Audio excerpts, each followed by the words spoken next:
Welcome to LOA Today. I'm Walt Thiessen here with life coach Cindy Chavez. Today is Wednesday, June the 17th, 2020. It's 4 p.m. New York time. And wherever you are in the world, thank you for joining us for another episode of LOA Today, your daily dose of happy. And I was just telling you, Cindy, before the show that I have a new process that I started today. And I can't say I pioneered it. I based it on our guest from yesterday. We had Dr. Ann Jensen on, a friend of Dan Mangana's, and she was telling us about her pure emotion approach to clearing old tapes, which is a really fascinating thing. And so I kind of took it and twisted it around because she was talking about getting rid of anger and all that kind of stuff from the past. I said, well, if you can use her technique, which is to get really, really, really angry about this thing that happened in the past and just, overextend it and make it huge for the purpose of releasing it. I wonder what happens if you do the same thing with a really good feeling emotion. So I woke up this morning and decided to give it a try and see what would happen. And I got in front of my mirror for my mirror exercise, and then I got to this thing I was going to do. And at first I was a little bit stumped, like, okay, so what do I focus on? And then I just kind of picked like 3 or 4 different things that I'd like to attract in my life and things that would be really great to have happen. I said, okay, so went with the first one and really got excited about it. I was like jumping up and down and throwing my arms up. It lasted about 10 seconds. And then, okay, I got to do the next one. So I grabbed the next one and went with that one and got another 10 seconds out of it. I was trying to do it for a full minute, 4 seconds, the Abraham Hicks thing, right? You do 64 seconds, you get, the effect of the thing actually starting to manifest. Let me tell you, that's a long time to get really excited about something. It was amazingly long. But the great news was when I was done, first I was exhausted, but it was a different kind of exhaustion. It was like the kind of exhaustion you get, I don't know, after you've heard a really funny comedian and you've been, rolling on the aisles because your stomach hurts so much from laughing so much. Or it was the kind of exhaustion you get if you're a skier and you just ran down a thrilling trail or something like that. It was that kind of exhaustion, and it was good. But what was even more amazing, I was vibrating at a really high rate, very high rate. I was amazed how quickly that 1 minute of intense high joy, just reaching for the high joy, got me to that high vibe, and it stayed for about 15 to 20 minutes. Without me doing anything. I was just kind of sitting there in the glow of it, like, oh, wow, like my body was vibrating. And I also found that because I had sustained that much high intensity, high vibration, it was pretty easy to keep it going throughout the day. All I had to do was give it a little bit of a feeder every, 30 minutes or so, and it would be pushed right back up again. So day one has been an interesting experience. So I'm curious, when you decided to do this, what led you to pick excitement as the thing that you wanted to, blow up and make bigger? Actually, I wasn't thinking excitement. Oh, okay. What I was thinking was just high vibe. Anything that I could do to get to a high vibration place. I didn't care if I, experienced it as love or clarity or exhilaration or whatever. I didn't really care what it was. I just wanted to get to high vibe and see what would happen. Got it. Okay. And it came out as excitement. Yeah. Okay. All right. And in fact, I think, I know why it came out as excitement, because part of the way I did it was just like I showed you. I threw my arms in the air and I was going, yeah, all right, getting really excited, because that was the quickest way I could think of to get there. Well, it's funny. I'm thinking about, I'm actually looking this up really quickly. One of my favorite astrologers, actually, but she's also a political activist, or just an activist in a lot of different ways. She has a list of, her name's Caroline Casey, and she has a list of principles. And there's one principle, whenever you read a list of things, or at least whenever I've read a list of principles or ideas that someone has, some of them are like, oh, that's just really resonate and I understand it right off the bat. And then, there's always 1 or 2 that I'm like, either I'm not quite sure what they're saying, or I don't know if I agree with it or whatever. But one of her ideas is, if something is a problem, make it bigger. Oh, you've mentioned that. And, this is the first thing I thought of when you were talking about, the idea of making something bigger.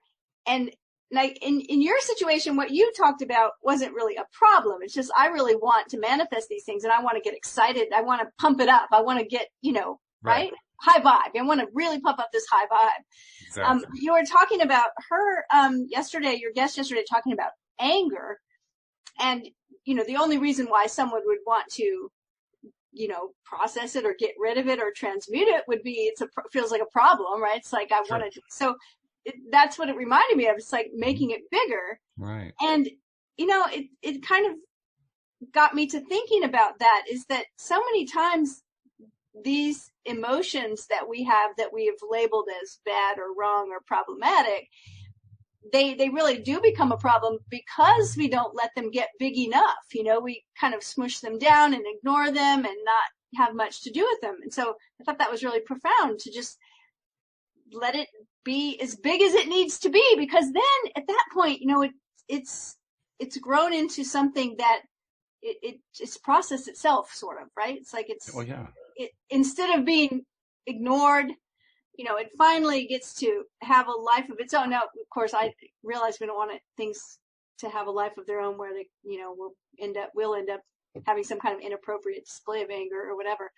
But I think that's really brilliant, to just let it get as big as it can get. And then that you turned this on its head, sort of, and decided, well, what if I do that with an emotion that feels really good? I figured if it works with what we call the negative emotions, it should work with what we call the positive emotions. It should be just as effective either direction, I would think, Well, the thing I love about it, you said when I got up to do my mirror work, and I've been thinking so much for the past year or two, we've talked a lot about mirror work, and I've given clients, assignments of doing mirror work. I've done mirror work myself. And thinking about the mirror neurons. Yeah. Right? I mean, that's why mirror work works. Right, exactly. Because our brain starts to relate to whatever it is we're saying. Yes. It's the empathy that is built into us as human beings that we show to other people. Mm-hmm. Right? It's like that little saying that, if we treated our friends the way we treat ourselves, we'd all be in jail. Yeah, right. Like we generally sometimes treat others in a way that we don't give ourselves that same level of love and compassion. And so the mirror neurons help us do that. And mirror work does the same exact thing with our brain by looking into a mirror. So I love this idea of, and 1 minute, that's so short. I mean, it didn't feel short when you were trying to keep it going. No, it felt exhausting. I mean, if I'd gone for 5 minutes, I probably would have been on the floor gasping for breath. But yeah. So I see that. That's really interesting. I know with emotions that don't feel like they're going to be so comfortable, like sadness or anger, a lot of people are afraid to feel them because it feels uncertain and they don't know what's going to happen. But usually, if we'll let ourselves feel them in their fullness, it's not as bad as we think it's going to be, and they dissipate rather quickly if we will give them that space to exist. Which is the point, right? To let them get out so that they don't haunt us anymore, so that we don't focus there anymore. Yeah. I was listening to something today. I am not an expert here. I know like 30 seconds worth of information about it because that's what I listen to. But it was that they are in psychology using MDMA, which is the active ingredient, I guess, in the club drug ecstasy. They're using it to deal with post-traumatic stress, especially in like combat veterans that come back and want to commit suicide because they're so troubled because they cannot get these pictures out of their mind, because they cannot get these experiences they've had to settle down, and they go through life on the edge of a panic attack all the time. And the reason why this works, I think, the one little clip I heard anyway that was very interesting, because they're saying that 1 or 2 sessions, the one man said it was like doing 15 years worth of therapy in one night. Wow. But it's because it has some kind of effect on the amygdala, which is the part of our brain that freaks out and gets scared, right? It unhooks that from the experience, is what I understood the interview to say, to the degree that these people that are suffering with this can talk about their past experience without getting triggered at all. Hmm. It's like they're telling you something they read in a book, right? Because suddenly it's not connected to that part of their brain anymore. And afterwards, that it seems that this new experience of being able to process all of this without any triggering is still there. And Yeah. people that have had one of these sessions, or a month's worth of to process, a year later are still not having any PTSD. And I thought it was Wow. like, right? So Yeah. it's all our brain. Our brain is like amazing. And if we can just figure out, like this, you've got a new process and it works. So processes. It's especially poignant because last Friday we had a return guest. This is a client actually of Linda Armstrong's. He's a former military guy. His name is Harold Peck, Chief Harold Peck, and he's a great guy. He's a really interesting guy, because he is completely salt of the earth type communicator. So he mixes in 4-letter words, and everything is the way you'd expect a military guy who's just a plain military guy to talk. And he talks about the stuff that we talk about here because he used to be a doubter of it. And then he had a couple of near-death experiences that really transformed him. So now wow. he spends a lot of time talking about what he calls hippie shit. And and he's fabulous. He's wonderful. He's actually about to embark on a 500-mile walk across Colorado. And part of his goal is for himself just to get out there. And part of it is to raise awareness for among the public about veterans who have PTSD. Oh, wow.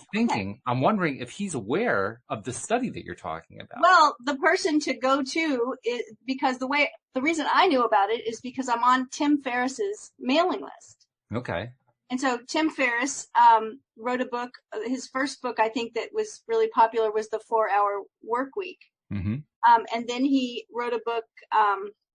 Oh gosh, I can't think of the title of it. It has the word Titans in the title. I have many of his books. And he is the one that's he's one of the people that's sort of spearheading this and really pushing for it to be a thing, because there's lots of research that's been being done for the past decade. And so he mentioned it in detail in an email that he sent out this week. And there was a link to a video, and I watched about 30 seconds of it, and then something happened and I had to leave it. It's probably paused on one of these tabs on my computer. But yeah, I mean, I just think some of the work that they're doing with plant medicine and with different chemical compounds is really amazing. And, I know that a lot of people get shy away from it because of the drug culture and the party culture that's connected to certain things. But when you think about it, we really are sort of just a bag of chemicals, right? That's true. Everything that happens that we experience is all just some kind of chemical process. So it's like, okay, let's just see, what can happen. But they're getting results that are amazing. And to think of someone suffering for decades with PTSD, where literally I heard the one man who was a combat veteran said something like, it really struck me. He said something like, we knew that we were willing to give our life for our country, but it turned out it wasn't just in Iraq. It wasn't just in Afghanistan. Right. It was the rest of our life, every day of our life, even after we were home, because our lives are so, messed up from what we've gone through, and we've given our whole life. Like, we can't even have a normal life. We thought, oh my gosh, that's just heartbreaking. So I don't know. It was really cool. So maybe I'm going to pass it along to him. Excuse me. Maybe he's listening. I think this is the gentleman that gave us a comment that I it's him. Yeah, it's the same one. Yeah. He does listen to some of our episodes, so he could be listening to this. I know that he would tend to advocate the more energetic approach, the non-drug approach, just because that's what he has done with Linda's help and made a lot of progress, and that's what actually has turned him into an advocate. He sees himself as a person who can explain to other military guys how all this stuff, this hippie shit stuff, really works. And that they will listen to him. Yeah, exactly. He's one of their own. Yeah, that's great. That's fantastic. Yeah. But still, I mean, knowledge is power, so I'll pass it along and maybe he can get something good out of it, Yeah. So look at there's two good things that came out of a first try experience, an experiment with trying to really push a high vibe experience. I mean, that's pretty cool. Yeah. And it also carried over to the rest of my day. As listeners have probably gotten tired of me talking about by now, the app that's almost done. I was working on the app that was almost done today. And that setup that I did this morning, I call it a setup deliberately, literally set me up to maintain a much higher level of concentration than I've been able to achieve in months. Now, can I say that's the thing? Because you talked about this with me before we came on the air today. Mm-hmm. That's the thing that really got my attention. Yeah. Not just that, oh, wow, I really was able to pump up the good vibes and I felt all this great energy and I was just really buzzing. But when you said it seemed to be able to affect my concentration and my focus. Yes. To a great deal. Like the rest of the morning when I was working, I thought, okay, now I'm really interested. Because not just the rest of the morning, up until the point 15 minutes before the show where we were okay, so pretty much the whole day. Because yeah. It's after 4:00 for you, so that's pretty much the end of my work day. Right. Yeah, and that's exactly what has happened, and I'm still feeling it. I mean, when earlier in the show where I did the demonstration, I threw my arms up in the air. That just relifted. It's like the whole thing came back. It's so like you moved your body and you employed a little kinetic energy there, and it like reactivated. Yeah. All those endorphins that had been stirred around this morning are still swimming around apparently, and all they need is just a little bit of a nudge, and they just activate again. So tell me this: was there any? Did you use any kind of words, any verbal affirmations, any statements, No. or were you just thinking about the success of whatever? I mean, how are you doing this besides moving your body around? And well, the office that I use is basically a second bedroom in our apartment, and it's on the other end of the apartment, but it's not a real big apartment. I mean, we're talking, 900 square feet. We're not talking about a huge apartment here. Okay. So while it's separated, I mean, it's close enough to our bedroom that I could be waking Louise up because this was pretty early in the morning. This was like 5:30 a.m. and I didn't want to wake her up. My. So I was doing it silently. So I was doing the thing, and I was like really, really soft, but I was pretending I was shouting. Okay. All right. All these details are helpful, because when you go to put a new process into application, it's helpful to understand it all. So. And I mean, after one day, this is not something I've read about anywhere. It's not something I've studied anywhere. So I'm kind of making it up as I go along, which means anyone who is listening who decides to try it, send me your details too, because I'm still learning how to make this thing work. All I know is I got this really interesting result on day one. Beyond that, I don't know what's going to happen here. Yeah. Well, and you incorporated it into your mirror work, right? Which was already a habit. Mm-hmm. And we've talked about this before. That is one of my best friends, Jackie Gates. Something she taught me was the idea of habit stacking. Which is when you're wanting to develop a new habit, to stack it on top of another habit that it's already an actual habit that you do every day without fail. It's just a habit. You do it to connect it somehow to that habit. And that way it's easier for you to just begin doing it all the time. So I love that you connected it to the mirror work. And I did do it intentionally. That's the best part. It was just, that's what I did this morning. That was the whole thing. There was no plan. There was just get up and do it and see what happens. And it's an experiment. I think probably the closest thing I had to a plan was I didn't know how, but somehow as fast as possible, I was going to reach that high vibe state. I was just going to do whatever it took. I was going to throw my arms in the air. I was going to pretend like I was shouting to the moon. I was going to do whatever it took to get there. And I got there really quickly, really quickly. I mean, we've talked often about how it can take quite some time to climb that emotional guidance scale. And it's not like I've been living in the lower end of it lately. I have not been. I've been living in the higher end, but still. That's important to know. It is. Yes. Yeah. It probably would have been a much bigger challenge for me if I had been starting at that lower vibe level, and I would have also not expected myself to reach that highest level. It would have been more like, I wonder how far up the scale I can climb. Well, and plus if you were at that very low vibe level, you could have used her technique for making that lower butt bigger enough to Absolutely burst the bubble of it, so to speak, so that right. Yeah, start moving up the scale. I But suspect that it's probably two ways of doing the same thing, really, when it yeah, comes down to it. it's just like a magnifier. Yeah, it's a good word for it. It's a magnifier. I like it. Now, of course, Wednesdays are Relationship Wednesdays, and magnifiers. When you say that word, I instantly think, okay, that ties into relationships. How are we going to tie that one in? And I'm thinking there ought to be a way to tie this little daily process into relationships as well. So what's the first thought that comes to your mind about that? The first thought that comes to my mind is that so often the reason why we suppress certain emotions is not only because we don't want to feel them or we're afraid of them, but because we're doing some people pleasing for other people around us. Yeah.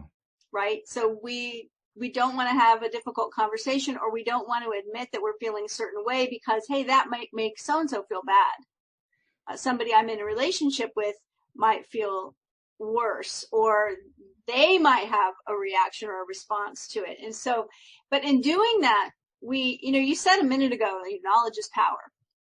And I have been teaching for the past 2 weeks. I've been doing videos about personal power. And that's one of the things I actually did a video yesterday about knowledge is power. Well, no kidding. And the idea of, if anybody that's ever taken a class with me, one of the first things I will say is I want you to come into this class and I want you to immediately ditch 2 ideas that are at the opposite ends of ideas that may come into your mind about learning. And the first one is, oh, I already know this.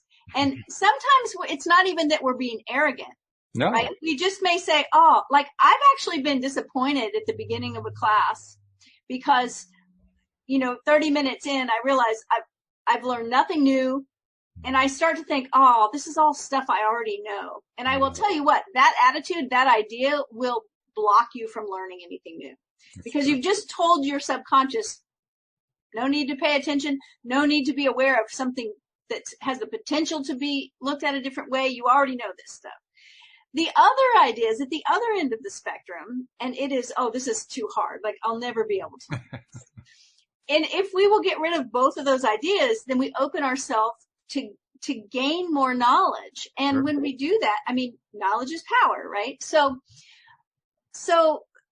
that's important to our own sense of personal power. And so is the ability to express these emotions that we're talking about in a way where we stay in our power.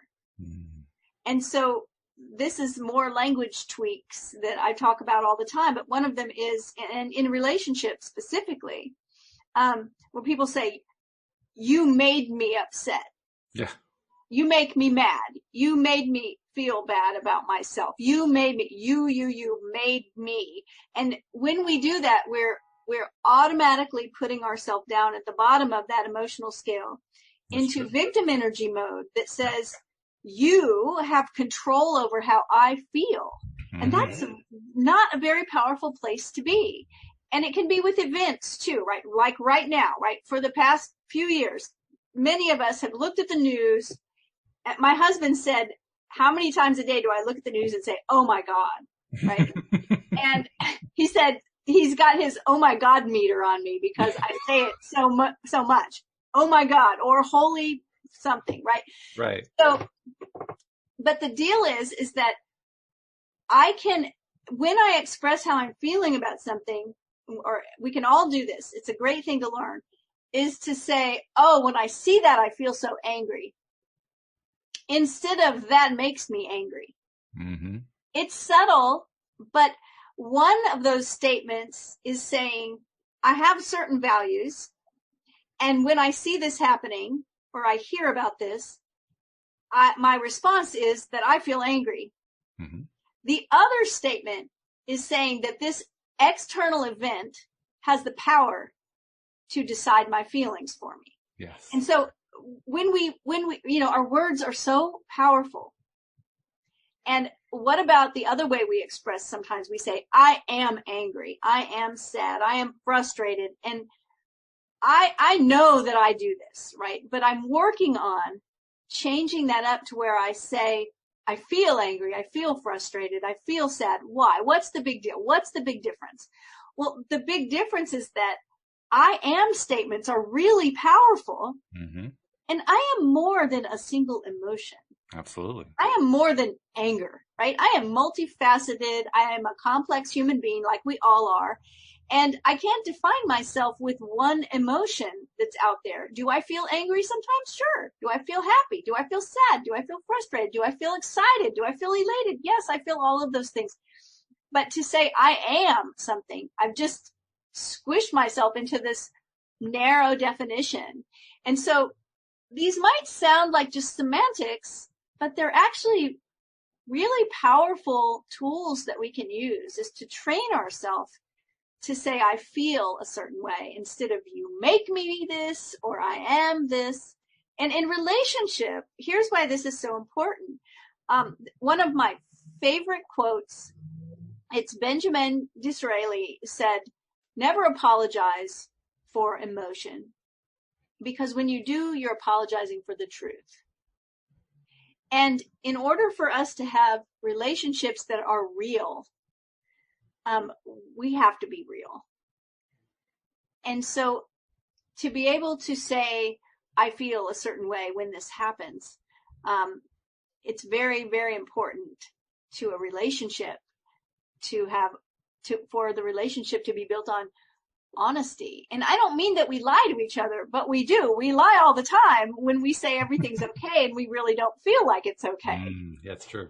Yeah. Right? And so if we would just speak our own truth and be okay with that, and also be okay with our partners and our friends speaking their truth to us, if we can keep it about ourselves and not point fingers, that helps a lot. You know how moms of large families, if they're trying to call one of the kids and they can't remember that kid's name because there's so many of them, they run through the list. So it's Tommy, Sandy, Jody, you know, they'll just run through the whole thing trying to find the name, right? That's the way it feels for me when I recognize that I'm doing what you're talking about. And so I start off with, he makes me think, no, I think, you know, it's like stutter, stutter, stutter until I finally get to I feel. Right. But you know what? I just said this in a video I made. I said, when you start this, you will catch yourself. Mm-hmm. You'll say, oh, that makes me so mad. And 10 minutes later, you'll realize, oh, and then pretty soon it'll be like a minute later, and pretty soon you'll be in the middle of saying it and you catch yourself, like you just said. Right. That's always progress when we catch ourselves in the middle of something, because at one time we didn't notice we were doing it at all. That's right. Yeah. And so when we start noticing after the fact and then in the middle of it, and then we'll start catching ourselves right before, it's like, I feel, we just catch ourselves. So it's important to be able to express your emotions, especially if you're in a relationship or a friendship, and you can't express your emotions. If you know how to express them appropriately, and sometimes it's just saying them, like, I feel angry. Mm-hmm. That might be surprising to some people, but just verbalizing, I feel so angry about this. And you see how I said that? Like, I'm not screaming. I'm not throwing things. I'm not cussing anybody out. I'm just saying, I feel really angry about this. Sometimes that's enough to release that emotion, because we've recognized it. We've honored it. And so when I say you have to, that it's good for a relationship to be honest about your emotions, and being able to express them. I mean, just like I express that. I don't mean in an inappropriate display. Like, right. You're going to have to be okay with me throwing stuff at your head because that's what I do when I'm angry. That's not what I mean. No. It's never okay to be violent. But just to be, if you're in a place where your emotions are not honored and respected by you or by someone else, then there's work to be done. And this is part of the work, because, nobody likes to be blamed. And the energy of blame is also a very low vibration of energy. Right. And I don't want to be in a relationship where someone's always feeling bad and then telling me I'm the one making them feel bad, right? Nobody wants that. So, but it's different when someone says to me, when you said this, I felt so sad or I felt so angry. Then we can talk about it and figure out why, because your emotions and how you feel are always connected to some value system you have. Sure. Oh, yeah. Right? Always. That system drives the whole bus. There's no Yeah. doubt about that. And Yeah. by the way, when I described the stuttering process, it's not like I actually stutter it out. The way it actually works, and I can recall an incident with Louise earlier this week. She said something and it kind of triggered something in me. And I started to come out with something and I stopped. And probably the way it looked was my mouth open as my brain is working through all the different permutations to get to the final point. It probably took about 10, 15 seconds for me to work through them all. And she just sits there patiently waiting for me to do that. And then I finally got to the point where I could express it the way I needed to. Fantastic, though. That's wonderful. Think about how often people will just let it fly without that conscious awareness that you had to say, okay, I'm going to stop, because otherwise I'm going to say something I don't really want to say. I'm going to say something that's not actually what I mean. So, and people are sometimes very uncomfortable with silence, as the speaker or the hearer. Sometimes, it's like radio silence. Oh, yeah. Not a good thing, right? So sometimes people are very uncomfortable with taking the time they need to actually process and figure out what they need to say, but it's always worth it. I agree. It's totally worth it. And it's especially worth it in a relationship. I mean, I was talking about it's happening with Louise. Louise and I do this fairly frequently. I mean, we have a great relationship, but it's not like neither one of us ever have any unpleasant emotions going on, because like anybody else we do, it's just we've learned how to process it without taking it out on the other person. And that's amazingly, it's an amazingly effective way to keep the relationship strong. It's a necessary life skill for relationships. Absolutely. I agree. Yes. Yeah. So even if you're not in a relationship, it's good to work on that. Oh, well, you are in a relationship because you're in a relationship with yourself. True. And you're in a relationship with your values and with the rest of the world. And so I actually encourage people to do this, even if they're by themselves. And say they're by themselves and they turn on the news or the radio and they hear about something and they have an emotion. It triggers an emotion. To speak it, you turn on, you're driving in your car and you see an accident with an ambulance on the side of the road. Now, see the face you made. Nobody likes to see that, right? It's like, oh my gosh, someone's gotten hurt. So identify that feeling and say it. You may be all alone in your car. Oh, I feel worried about those people. I feel sad when I see an ambulance. I feel scared for my own safety when I see car wrecks. Whatever it is that you feel, because in doing this, you're actually learning, you're training yourself to have a wider emotional vocabulary, which is very, very useful, because when you can identify how you feel and you know the word to identify it, then you can figure out what that's attached to, what your need is. Because remember, when we're feeling something that feels good or pleasurable or comfortable, it's always because we have a need that's being met. If you're listening to our podcast and you're really enjoying what you're hearing, it's because one of your needs is to either be entertained or get more knowledge or, hear voices, whatever. I mean, there's something that you need that you're getting right now. If you're enjoying it, if something's going on in your life and you don't feel comfortable and maybe you feel uncomfortable or you feel painful about it, then it's just that you have a need that's not being met. Think about when you haven't eaten and you start to feel grouchy or you have hunger pains or whatever. None of that feels comfortable. You just need food. You have a need that's not met. It's really simple. So all of those emotions are always attached to some need. And when your vocabulary for your emotions is wide, it makes it so much easier to figure out what it is, what it's attached to.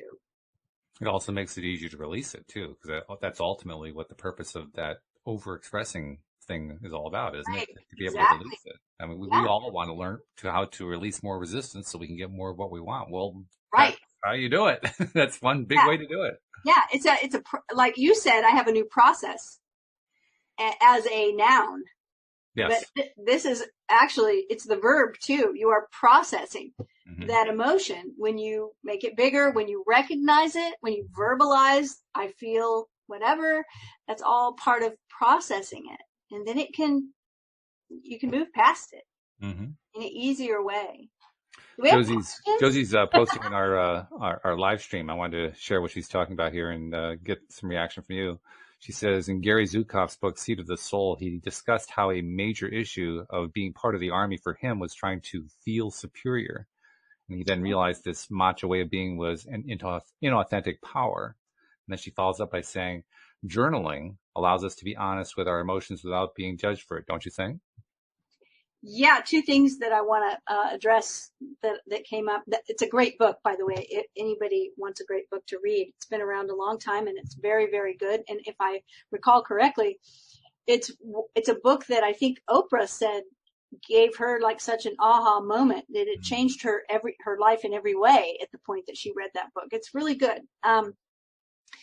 When you talk about feeling superior, that is not personal power. It's power over someone else, right? And that is how some people attempt to have some power, is to have power over other people or things. Right. And the part about that that makes it difficult is that means that power was attached to like his military career. And then if he retires and he's not active duty anymore, then that power is, some of it's waned, right? And then he doesn't feel as powerful because he doesn't have the level of power over other people. So all of the tips and things that I help people with around their personal power, none of it will ever be diminished because it's power that resides within you. It's not attached to a job or a title. And so it doesn't go away. When those things go away, no matter what's going on in your life, you can still have this level of personal power. And then journaling. Yes. I think I told this story before. It was so funny about, oh gosh, maybe 10 or 12 years ago. I was facilitating a class for the staff of a very well-known kind of natural grocery store. The staff was being facilitated through a program that I did that had to do with the Artist's Way book. And one of the exercises in that book is journaling, but it's a particular method. It's called morning pages, and it's 3 pages written longhand. Wow. Every morning, pretty much before you do anything else. Some people like do it, after their shower and after their breakfast and with their coffee. But I mean, it's at the beginning of the day. And it's just stream of consciousness. Like one of the instructions for morning pages is if you can't think of anything to write, just write, I can't think of anything to write. I have morning pages that say I need more coffee. It's freezing in the house. Well, some of my morning pages become a list of this is what I have to do today, because it's sort of like a brain dump. It's just getting rid of all these thoughts that start to become cluttered.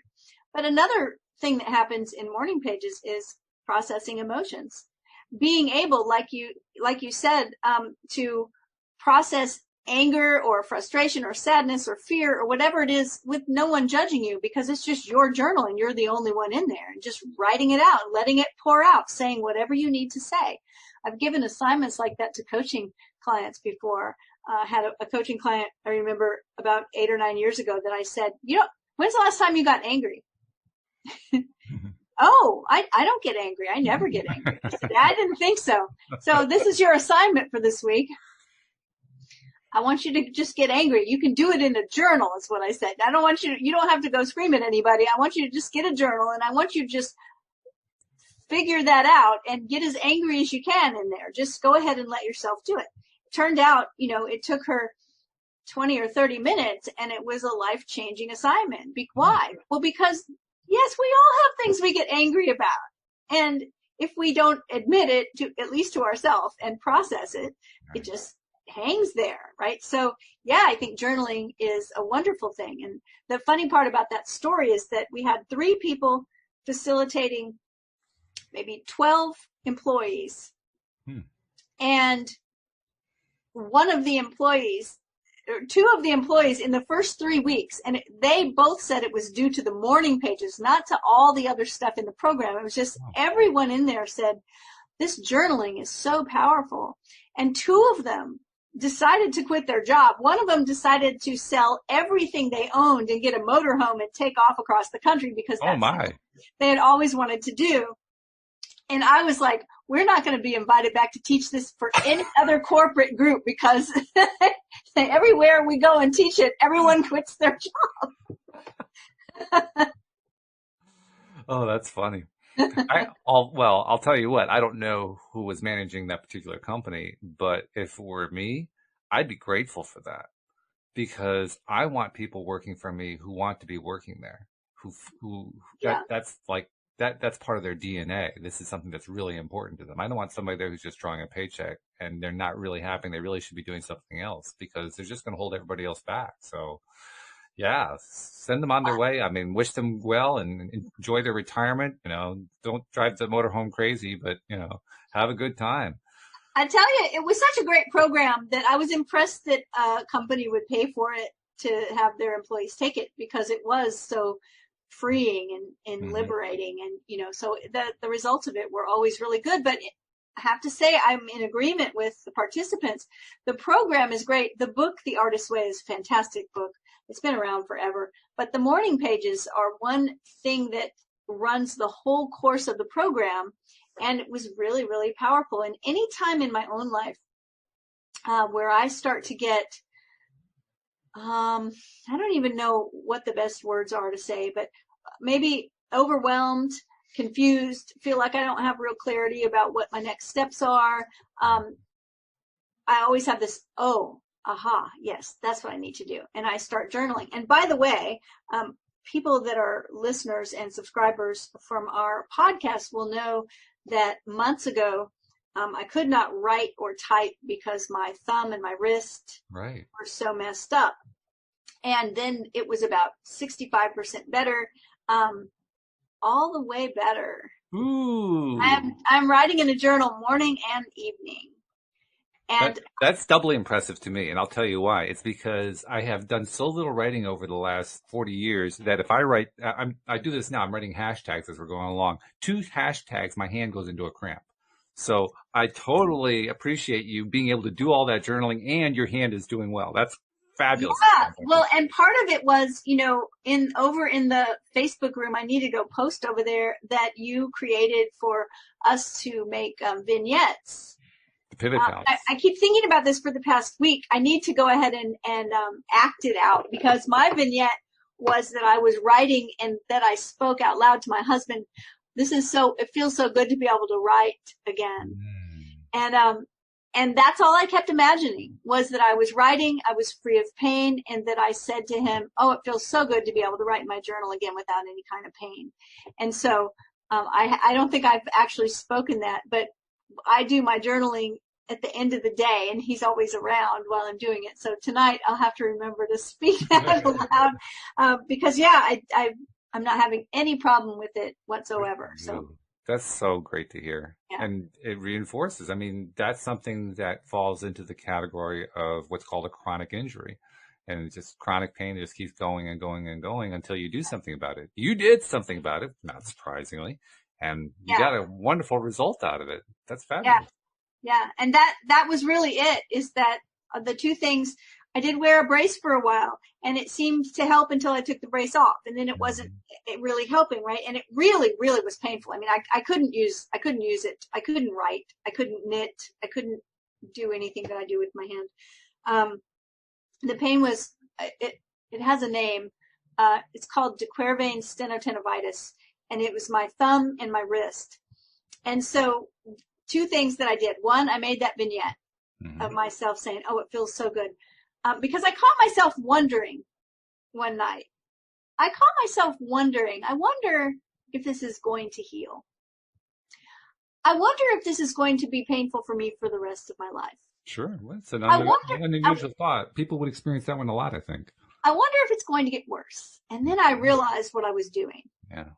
Right? I was basically affirming my own uncertainty about it.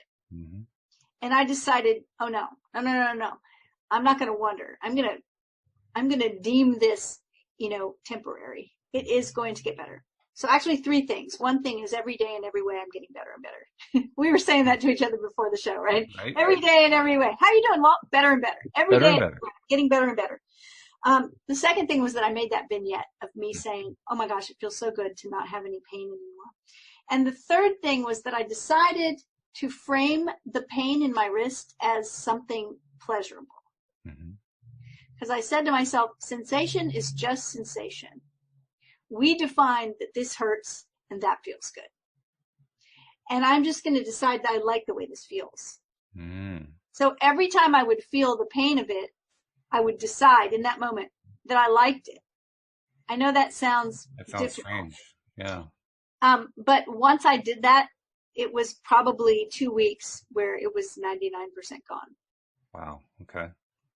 So kind of a continuing of the theme that when you over exaggerate, when you play it up, when you really bring it up to the surface and feel it, that makes it much easier to release it, to let go of it. Hey, I hadn't thought about that, but that's a good point, right? Because instead of me ignoring it or, and I'm not telling anyone not to treat their injuries, right? Sure. I have plenty of nights where I put ice on my wrist. But at some point, I decided I was just going to like it. Yeah. It's like Lawrence of Olivier with that match. Yeah. Right. Exactly. Doesn't that hurt? Well, sure it hurts. The idea is to not mind that it hurts. I decided I wasn't going to mind that it hurt. And I don't know. I have results, folks. I had to tell you also, I forgot about this earlier when I was telling the story about my new process, but at one point about 30 to 45 seconds in, I was reaching for the next thing. What's the next thing? And the first thing that came to my mind was your old mantra, I feel rich, I feel rich. And let me tell you, It worked nicely. It worked beautifully. I got to start that one up again. I was saying I feel rich like 1,000 times a day. And oh my gosh, the things that started happening. Seriously. It's like, remember we went out to dinner that one night? We were like, I feel rich. And then the manager came over and was like, it's so good to see you guys. I got something for you. And he gave us a bottle of wine. And we said, thanks. Well, we're not going to open it tonight. And we were staying in the hotel there. We took it up to our room with us. And then my husband Googled it. And it was a $300 bottle of wine. Whew. It wasn't on their menu. Whoa. And then he freaked out because he's like, oh my God, I'm pretty sure it's not supposed to just be sitting over there on the table. I think it needs to be on its side. We need to put it in a refrigerator or something. Oh, that's funny. But I mean, we had things like that happen consistently. I don't know why I stopped. Why do we stop when something's working?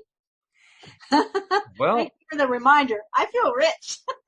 I don't know why we stop. I think I'm going to focus more on why I keep going, because that's what I want to do tomorrow. I want to make sure I do day 2. So day 2 is coming up tomorrow and day 3 the following morning. And I'm just going to keep going and see how long I can go. Maybe I can do it endlessly. Well, you will, because it will become a habit. That's the whole thing with forming good habits, new habits and habits. And I can see this one being truly addictive, because it really kicks the endorphins into gear in a big way. I mean, my body was swimming in them. That's awesome. By the way, there was also another side effect that I just realized happened. It didn't occur to me until we're talking about it right now. But I mentioned how I was doing this quietly because I didn't want to wake my wife up. Well, I was going to ask you if you thought that was part of what made it successful. Well, in a way, I'll tell you why. Because about 5 to 10 minutes later, I'm still experiencing the buzz, of course. And my wife comes in to the office and sits down, which she doesn't do very often.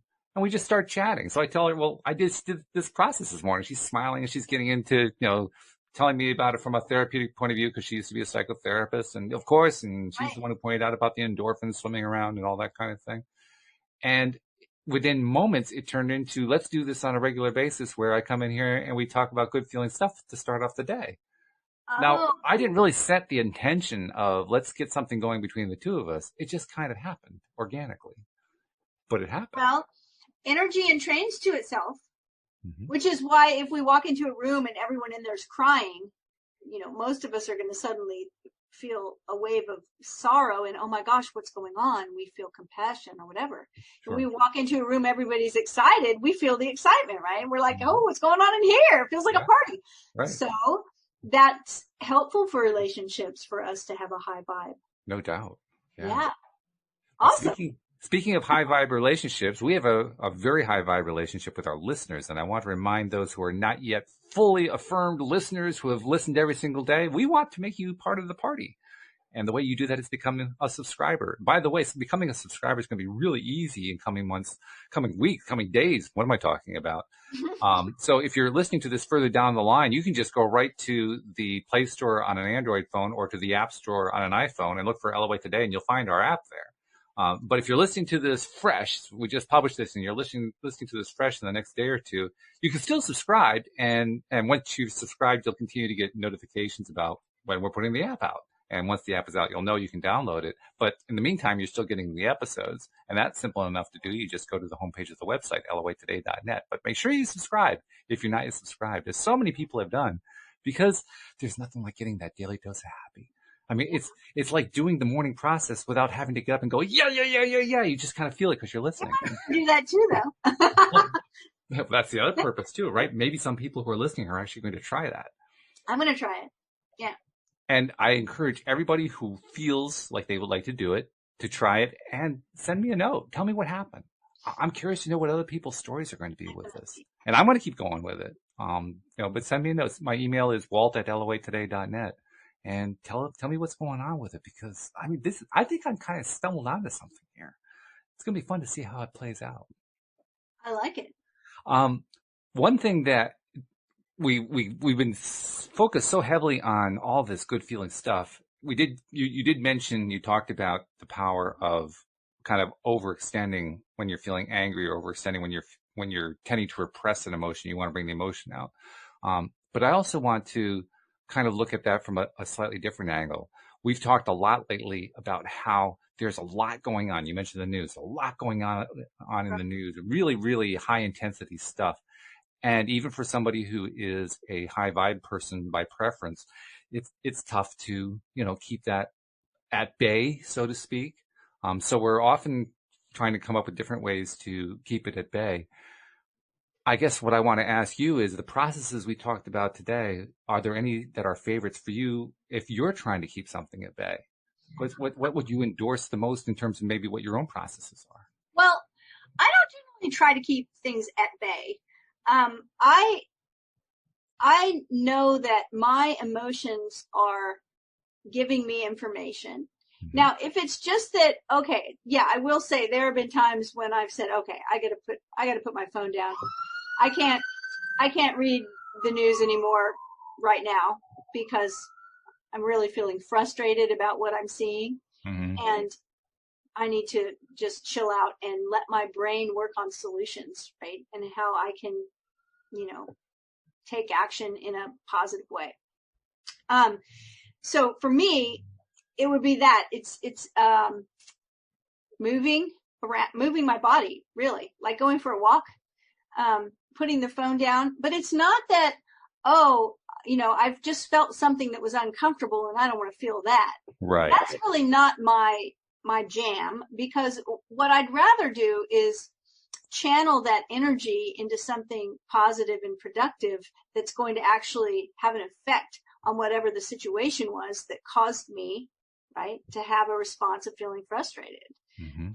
And I say that not just in world events, but it can be in small events or relational things as well. Often that's where we see it the most. Sure. And so I think taking the time, like we talked about, to process something, to actually think about it and recognize, like, what do I need that I'm not getting that's causing this emotion or feeling to come up?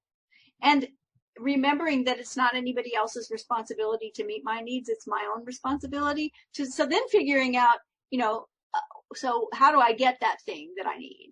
How do I make this change? How do I contribute to positive change if it's a big global thing? Or, we talked about this a few weeks ago. I still think it's really important for all of us right now to remember that we have a sphere of control, a sphere of influence, a sphere of concern. And if you think of three circles that are concentric. The first one, my sphere of control, it's everything I actually have control over, like my home environment, what I say on the podcast, how I interact with people, how I dress, how much glitter I wear. I'm in control of all of that. That's in my sphere of control, how I treat people, what my own philosophies are. Then there's a sphere of influence. And that's when it starts things that affect other people. But then there's the sphere of concern. It's like right now, the sphere of concern is like the whole globe. Mm-hmm. It's like there's COVID-19. We've got, racial inequality and people being murdered in the streets and all these things. Yeah, that's a heavy thing. Mm-hmm. Am I concerned? Well, hell yes, I'm concerned. Do I have control, direct control over it right now? Not really.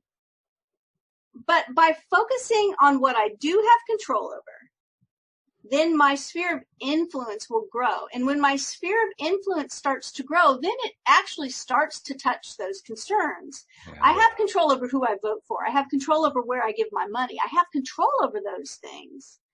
If we just put our sphere of concern front and center and we have all our focus going on, we're watching the news 24/7, we're thinking about all of these big global things, and yet we're not putting any energy and focus on things we actually have control over, then our sphere of influence shrinks. Right. And like we've been talking about all week, all month, personal power, our personal power shrinks, our influence shrinks. We don't want to do that. So what do we have control over? And that's what happens to me when I feel frustrated about a situation. I figure out, okay, how am I contributing to this situation? Whether it's me and my husband, whether it's me and my friends, whether it's you and I, whether it's global and huge in scope, how am I contributing to the thing that I see as a problem? And what can I do within my own sphere of control to make some kind of small difference? That's the best tool I have right now.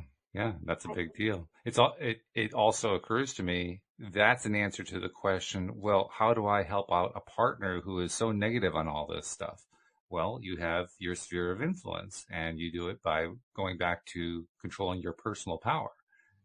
Yes, absolutely. You stand in your own personal power. You cultivate your own personal power. I think I'm up to video number 7 now I thought about this today. I was like, I got to write all these things down. So I have a list, right? Like an actual functioning list and then we can talk about it on the podcast. These are all the things that we can do to cultivate our own personal power. Then we will have some influence over the people around us. Not influence with, power with. It's never over. We don't want to have, right.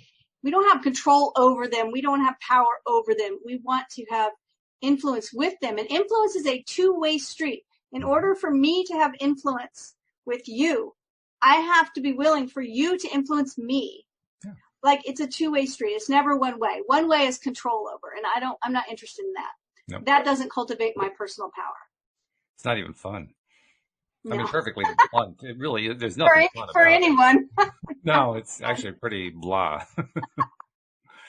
A funny thing happens too. The more that we stick with our personal power, that's when we get these weird synchronicity type events where all of a sudden out of nowhere, that person that we were trying to influence, but we really didn't know what to do. So we went to our own personal power, just suddenly blurts out something completely new that they had never blurted out before. And we say, where did that come from? Yeah. Without realizing that we were the model. We were the influence just because of who we are and how we vibrate and what we focus on. We provide influence and we didn't even know we were doing it. Correct. Which is Takes fun. Time. It's fun. It's a lot of fun. So good stuff. All right. Yeah, it's funny, isn't it? We started before the show. We said to ourselves, what's our topic? And we said, we don't know what our topic is. We'll just come up with something. So I decided to tell my little story. And just like you said, it just emerged from there. The whole thing turned into all of the energy. That's what it is.